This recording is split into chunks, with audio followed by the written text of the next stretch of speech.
We've got a sneaky balance patch coming this Thursday, June 19th, so let's quickly go over all the changes you need to know about. Thor buff. Thor's Awakening Rune is getting a new mechanic. After casting it, you'll now be able to manually cancel the awakened state after a brief delay. This is a fantastic change. It gives Thor way more flexibility in how he wants to play. He's no longer punished as hard. If he wants to go in and do a quick bit of damage, he'll finally have a way to reset himself now.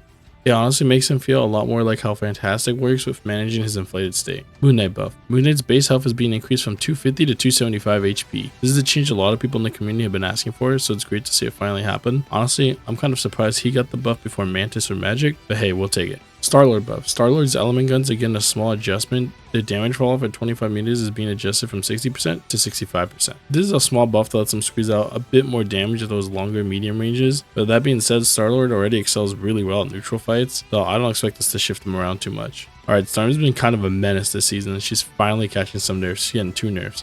Her ultimate Omega Hurricane's energy cost is being increased from 3,100 to 3,400, and her Jeff-nado team-up ultimate now got increased time to devour enemies from 1.2 seconds to 1.5 seconds. The alt nerf is pretty big. Storm kinda charges slow unless you get some nice nutty lineups to hit multiple people, and that'll be even harder to get her ult before a support ult. And a Jeff-nado change gives enemies a tiny bit more room to escape, but honestly, the difference will barely even be noticeable.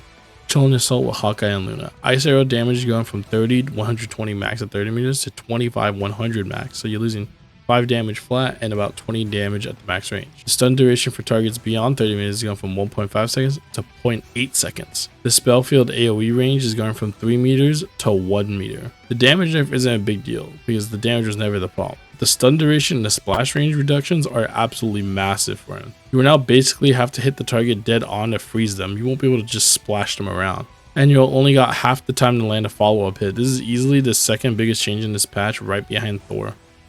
Rocket Network, Rocket Raccoon, and Peni. Armored Spider-Ness cooldown increased from 20 seconds to 30 seconds. A simple 10-second nerf, but a fair one. Penny's been performing surprisingly well, and this just taps her down just a little bit. That being said though, if you're letting your nest get fully destroyed, you're either getting CC'd or you're just throwing.